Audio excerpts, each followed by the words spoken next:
Hi there, today's book is The Quiet Tenant by Clémence Michallon. This book is centered around a lady. Her name is, in the beginning of the book, we really don't know her name, but we know that she has been kidnapped and has been held captive for around 5 years. So she was not allowed to go by her real name. Her captor gave her a different name, and her given name was Rachel. So she's told that that's her name, and that she's lucky to be alive. You know, the typical brainwashing that captors do. You wouldn't be alive if it weren't for me and all that. And so we find out at the beginning of the book that she is called the Lady in the Shed. And the reason being is because she is being held in a shed where she doesn't get to leave. She's pretty much handcuffed or chained up in there, and the person who's holding her captive there pretty much brings her table scraps. And so this is how that she's been consistent in the shed, which is on the property that he lives, but it's away from the house. So the wife doesn't know that she's there. Also, she is regularly sexually assaulted by this guy on a daily basis. So she's pretty much his sex slave in there.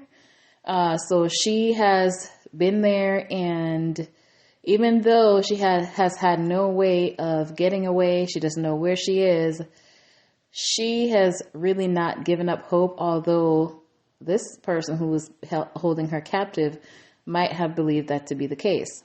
So as the book progresses, we meet a gentleman. His name is Aidan Thomas, and he is well known in the community, well liked. Everybody loves him. And as the book progresses, we realize that this guy named Aidan is actually the person who's holding Rachel hostage. We don't know what her real name is.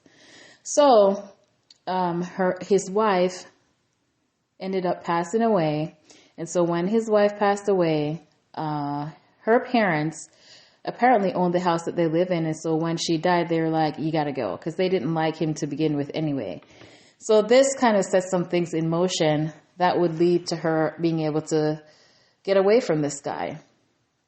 So when the parents kicked him out the house, he was given a place to rent by the local judge. I think his name was Judge Baines.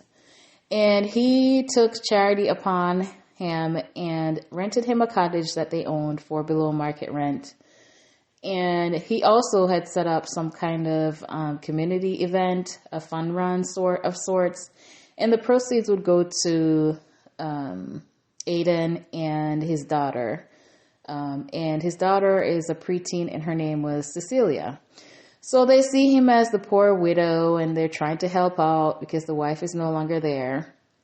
And so at this event, he met this lady. Her name is Emily, and she owns a local restaurant.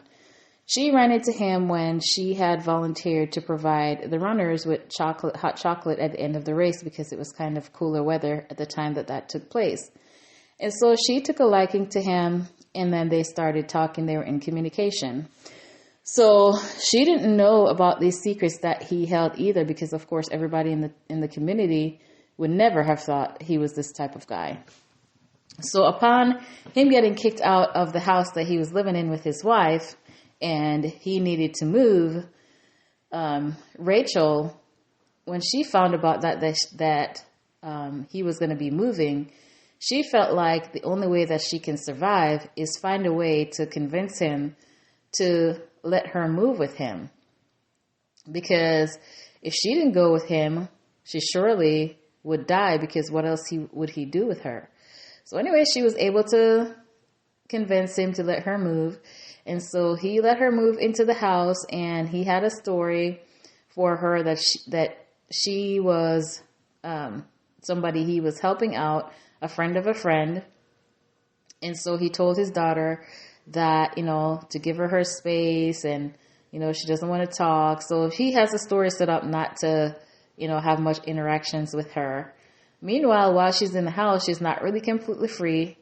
Just to make sure that it doesn't look too crazy, she's allowed to come down for breakfast, and she'll have meals with them. But then during the day, she's chained up in her room. And then in the evening, she's able to have dinner. But other than that, she is chained up.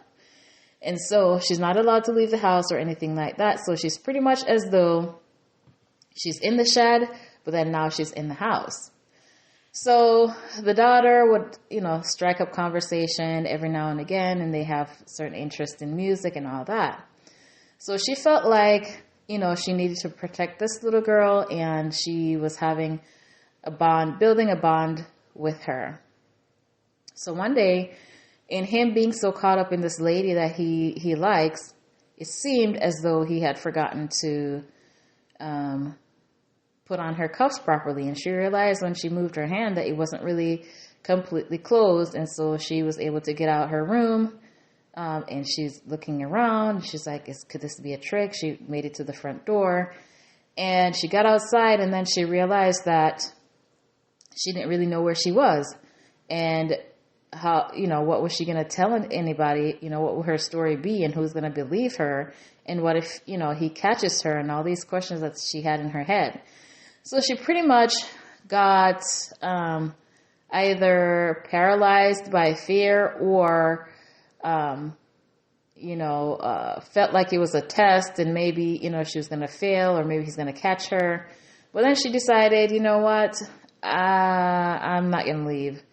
So she went back to her room, and she go back into her chains, and he was none the wiser, although we find out later that he did that on purpose. And so apparently she had passed the test, which is really to her benefit, because then he won't be so cautious with her, and, she'll be able to, at some point, make an escape.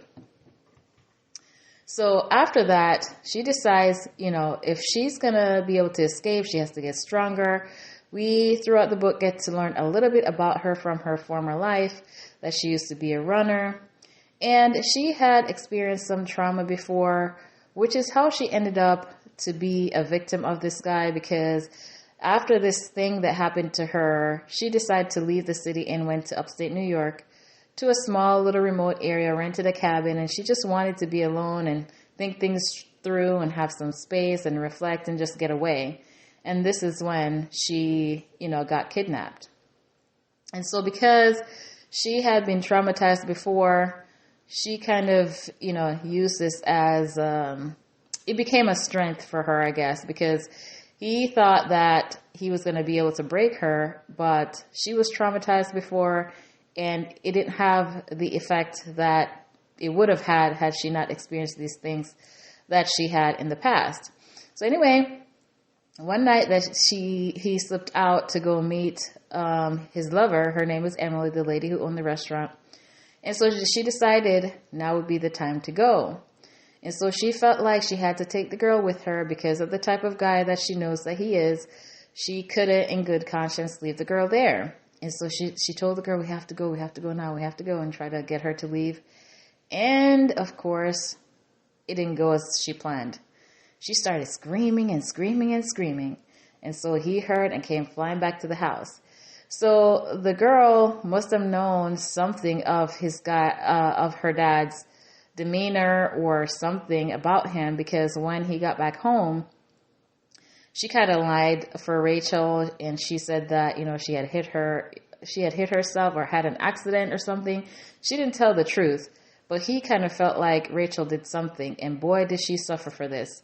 She was brutalized so badly and thrown in the basement, and she was punished severely for this, although he didn't really find out exactly what she did, but he suspected something she did was not right and something he would not have liked. So anyway, after this happened, this girl is the lady from the restaurant, Emily, is all into him.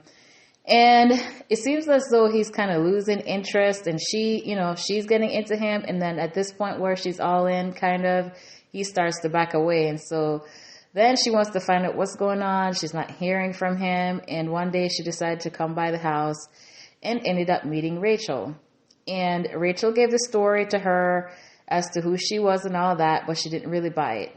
And so she decided she needed to find out more about what was going on. And so it was her being nosy and set some things in motion that caused for there to be an event being held at the house. Now, Aiden was clever enough to say, because he couldn't weasel his way out of it, his caveat was that people cannot come in the house. And so he wasn't able to get people to go in the house, but there were people on the premises. And in that event, Emily decided that she was going to find out more about what's really going on. Now, Rachel, in her being in the house, although she didn't have freedom, while she's there, she's really paying attention. She's gathering information. She's trying to have an idea of how to be able to get herself out. She's listening to things that are being said. She found out one day that they were near the highway. One day he accidentally threw down some mail on the table, and she realized, she was quick enough to notice his name, and, so different things that helped her. And so on this day that they had the event at the house, she decided it was D-Day, and she decided she was going to take her chance to be able to escape. So one thing that I would have liked to have known a little bit more about this in this story was more about the relationship between the daughter and the father. Although he seemed to have been a good father to her, there were some things that happened in the book that suggested that maybe she knew he was a bad guy. And so I just wondered how much of, what he's been doing, or how much she really knew about her dad. We also find out that, Rachel may not have been the only one either. So there's a little tidbit of information in there about that. I'm trying not to give that too much away with that. So this book kind of blossomed really well for me, because when I found out the story was about this lady in the shed, I'm like, how much could there be other than, telling us about her life before she got in the shed? But there was a lot that happened in the book, and it wasn't really anything that I could say that I knew up front that would have happened in the storyline. So I enjoyed this one a lot, and I would give it 4 stars and recommend that you read it if you haven't already. So let me know what your thoughts are if you have read this one as well. Until next time.